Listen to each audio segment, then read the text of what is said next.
What's going on, everybody? Welcome into the Barbs Breakdown hosted by Josh Barbara. I am Josh Barbara, and today we will be talking about the Western Conference Finals Game 7, and on top of that, we'll be talking a little bit about my New York Knicks. They have advanced to the NBA Finals, awaiting their opponent. After tonight's game, we will know who it is. Spurs Thunder Game 7, preview of that game coming up as well.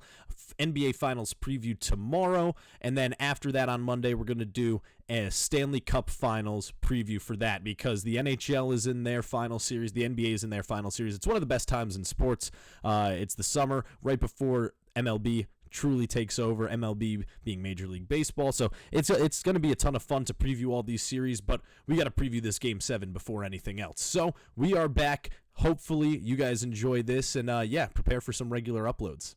All right, cool. So the first thing on the docket today is going to be the fact that, yes, the Barbs Breakdown is back. We're going to be bringing regular uploads. There's not a set schedule necessarily yet, but hopefully we'll be getting you regular content, if not daily, trying to hit around 4 times per week uploading on YouTube as well as my socials, one of them being Josh_Barbara72 on Instagram, so make sure to go follow that if you want to stay up to date with all the different content that we are doing here over at Barbs Breakdown. And yeah, it's going to be a ton of fun. We're entering a new era, just graduated college. So I want to use this podcast as a way to share my journey, trying to break into the sports television industry, sports broadcasting industry, and I also want to use it as a tool to help me through that journey, because everybody, social media is truly changing the landscape of everything, of life in general, but especially the sports broadcasting industry. So hopefully the use of social media and getting this podcast up and going once again can hopefully get my brand out there and hopefully get some reach. So very much looking forward to continuing this podcast, but that's enough about me. Let's get into the Western Conference Finals. So I'm not going to touch on this too much, but the Western Conference Finals has been a very heated series. These are two teams that clearly do not like each other. There was a lot of bad blood during the regular season. It mainly stems from the fact that Victor Wembanyama, very competitive guy, does not like Chet Holmgren at all. Now, those two guys, there's a rivalry there. It seems as though that personal rivalry has spread to an entire team rivalry, where the Spurs completely dislike the Thunder completely dislike the Spurs. They have a ton of disdain for each other. There's no love lost, whatever way that you want to put it. These two teams do not like each other whatsoever. And I think for a fact, part of it has to do with the quote-unquote unethical ball that the Oklahoma City Thunder play. They try and draw fouls. You could call it flopping. No, they're trying to draw fouls wherever they can. They are trying to exploit a loophole within the NBA rulebook. It's a smart way to play basketball. It's not an ethical way to play basketball. I kind of agree with the sentiment that it is unethical, but nonetheless, this is the series that we are getting right now. These are the two teams that are facing off, and it's fantastic because these are two teams that dislike each other a lot, and I'm not going to keep going over that same point. We'll get into more of the games themselves because the games have been very interesting. You see Game 1, it was an instant classic. The last few games, the stat is right here. These two teams have exchanged double-digit wins each of the last 4 games, and not only have they been double-digit wins, but they have also been on their home courts. Like the Spurs have won on their home court, OKC has won on their home court, and if that trend continues, this Game 7 may not be looking too good for the Spurs as of right now. There's been terrible tweets going back and forth. I think Ty Lawson put out a tweet. I'm not going to repeat what it said, but it was a list of 4 things that he would rather do than be a Thunder fan, and it was a very explicit list, and it was pretty funny, all things considered. I'm just not going to repeat it here, but you could go check that out on your own time. But this is what's going on right now. These two fan bases hate each other, and I think a lot of it has to do with the fact that the entire NBA is now honed in on the fact that Shai Gilgeous-Alexander has won back-to-back MVPs, and Victor Wembanyama said this, strictly for offense, you can't ignore half of the game. Wemby won DPOY, that's cool, but what he did on the offensive end is just as great, if not greater than what he did on the defensive end. You cannot ignore half of the game, that being defense, and give that MVP to Shai. I think that was some added drama on top of it. And you could say that, obviously, because Victor went out there, he had 41 points and 24 rebounds in Game 1. Now he's going to have a similar performance in Game 7 tonight if they want to pull this out. Speaking of which, let's get to our Game 7 preview. We'll break it down by the numbers here a little bit first.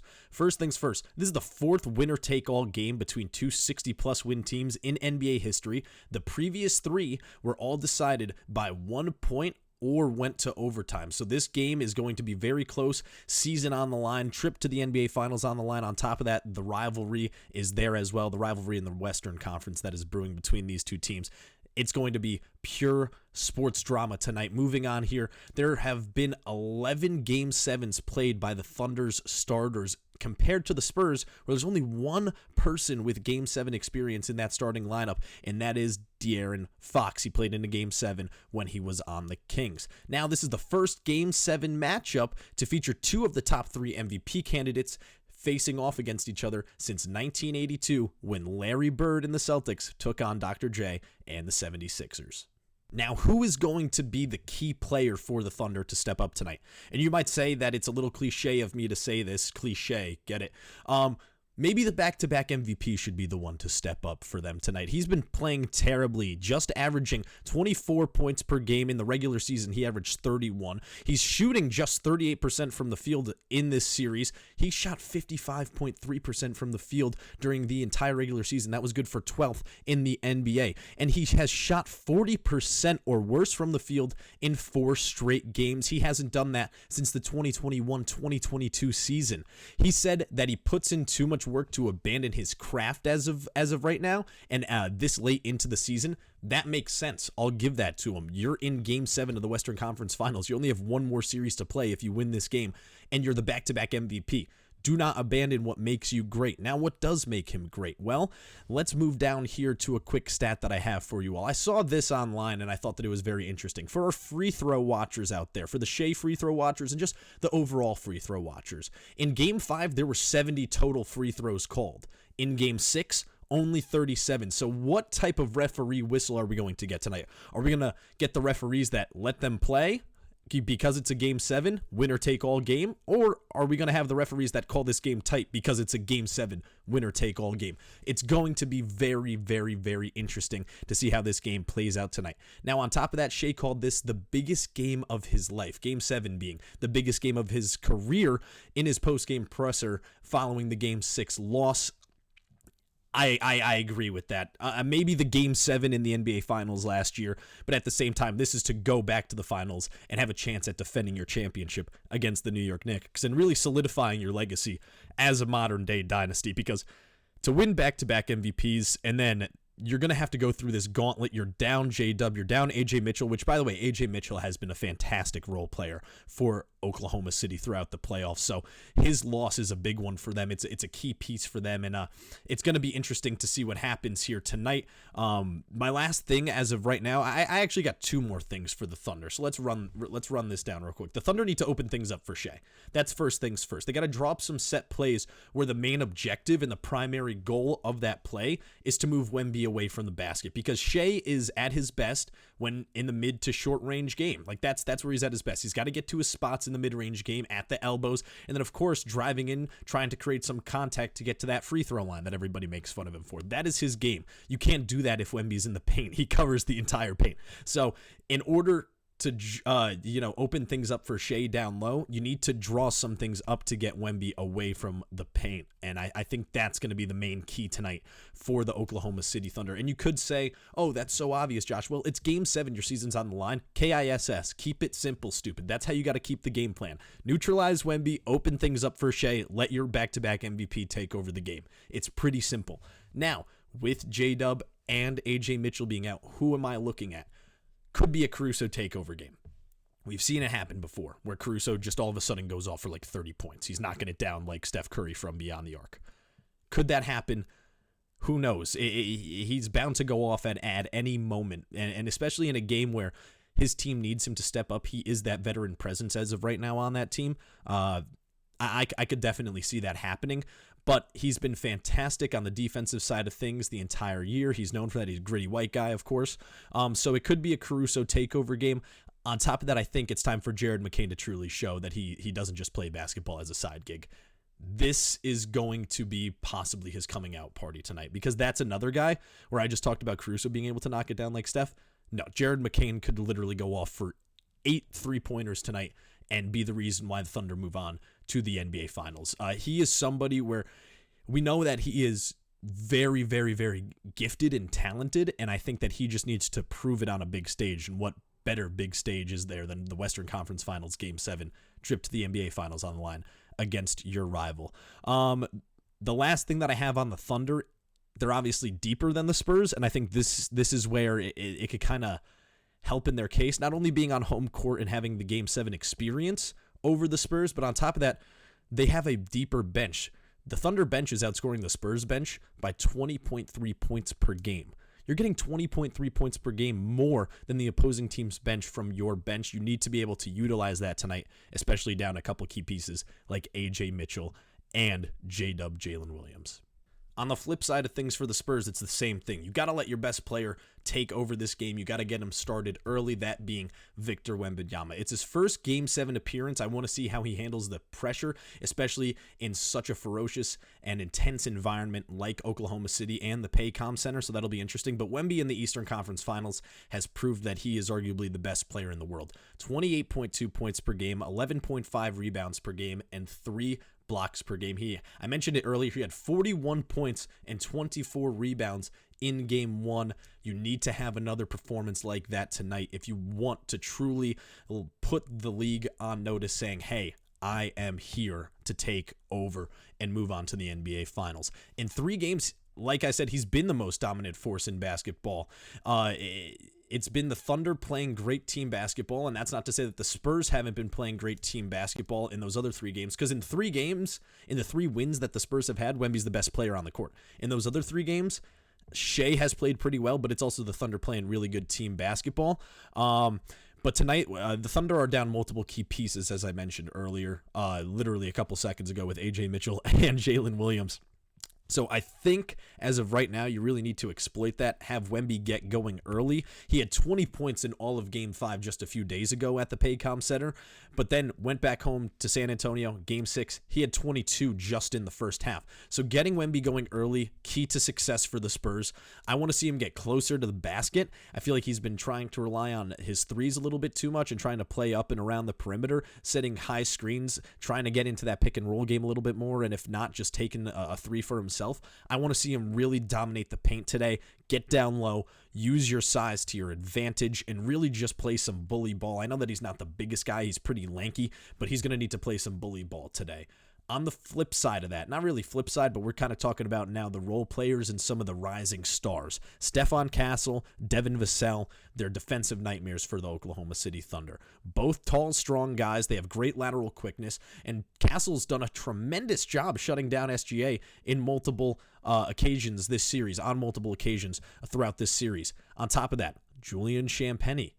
He's been pretty clutch for the Spurs when they need a 3 to get themselves out of a hole or a rut. Gives them a quick 3, gets them back on track. On top of that, he's got some sneaky bounce. He's had a couple nice blocks, couple nice highlight plays. He's going to be somebody as a role player. He'll give you 10 to 15 points per night. He's pretty good at shooting the 3 ball, and he's very good at perimeter defense. You want to know why? He's a Big East guy. Played Big East ball for St. John's. Pre-Rick Pitino, though. But still, played for St. John's. That's Big East ball right there. Knowing how to be a good a physical perimeter defender. Same thing with Castle coming from UConn. Big East basketball. I'm not trying to correlate the two or anything, but, Big East, good defensive league. You can correlate that to the fact that the Spurs are arguably the best defensive team left in this playoffs, or the best defensive team left in this playoffs. I think I'm okay with going on record and saying that. They're the best defensive team left in these playoffs. So I think that that's going to be something that plays a big factor in today's game, obviously, because guess what? It's half of the game.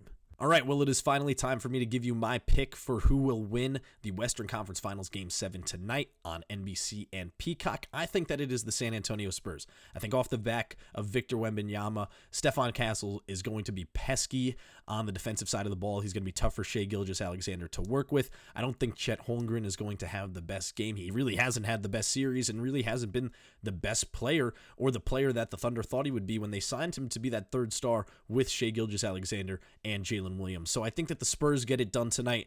They are a young team, but they will let everybody know, put everybody on notice that they are here to stay tonight when they win this game and move on to the NBA Finals to face off against the New York Knicks.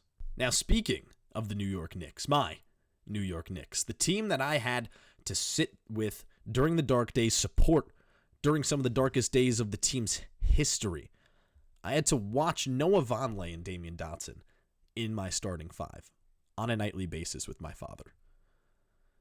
Me and him were convinced that Aaron Aflalo would be a suitable second option to Carmelo Anthony at one point. Thought Lou Amundsen could develop into what Mitchell Robinson now is today.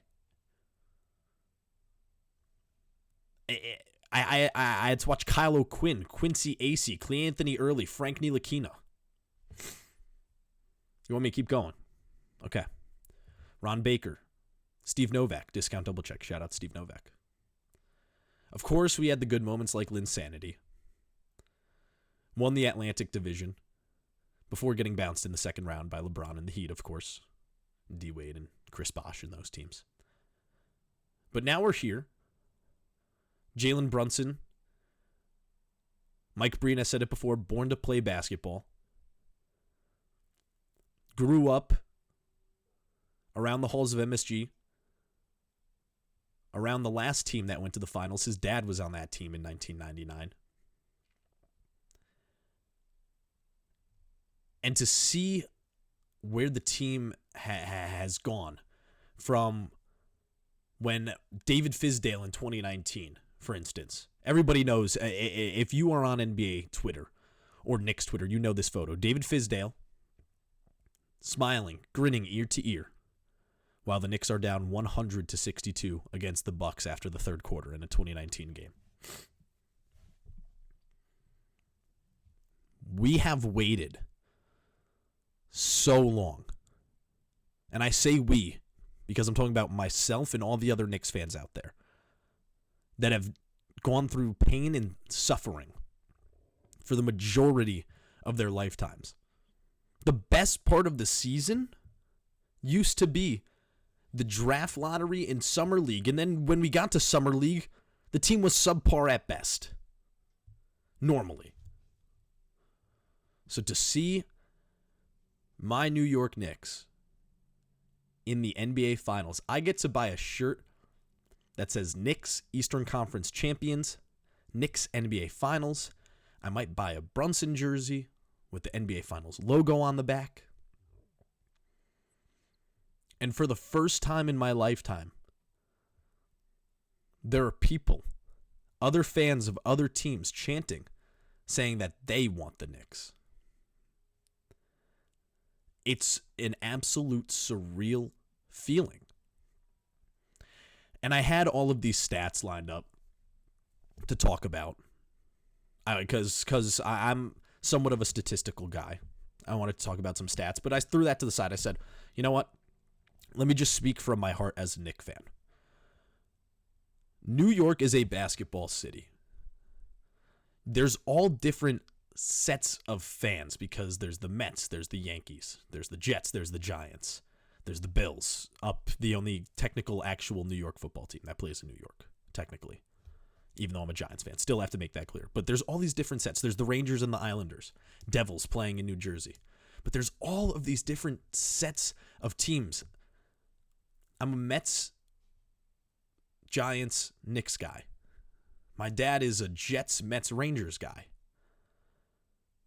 But there is one constant,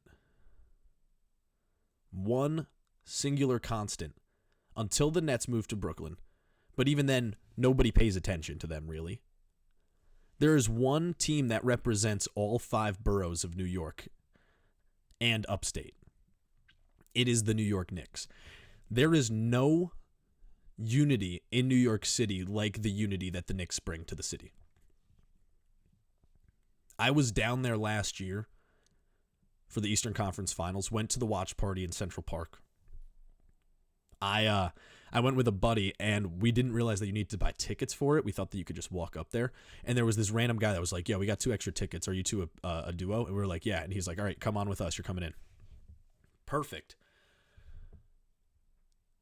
The people yearn for community. That's like a saying that's on TikTok and Twitter that like people are like, oh, it's a trendy saying. No, it's real. People yearn for community. And the Knicks bring that sense of community It's the end of community, unity. The Knicks unify the city unlike any other team could ever think they could, because New York is a basketball city first and foremost.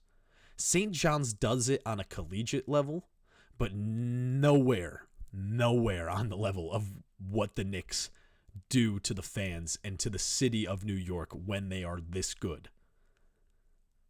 So I'm going to be going down to New York. I'm going to be getting some content for socials, but I'm also going to be bringing back stories to tell on this podcast, because this is a once-in-a-lifetime opportunity to see the Knicks in the finals, and I'm not going to miss it for anything. Let's go over some stats real quick before we get out of here. Before we get out of here, let's go over some stats real quick.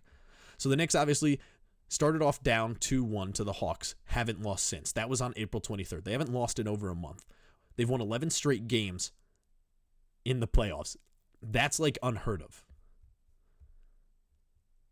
The only other teams with more than 10 consecutive playoff wins are the KD and Steph Warriors, the Tim Duncan and David Robinson Spurs, the Kobe and Shaq Lakers, and the Magic and Worthy Lakers.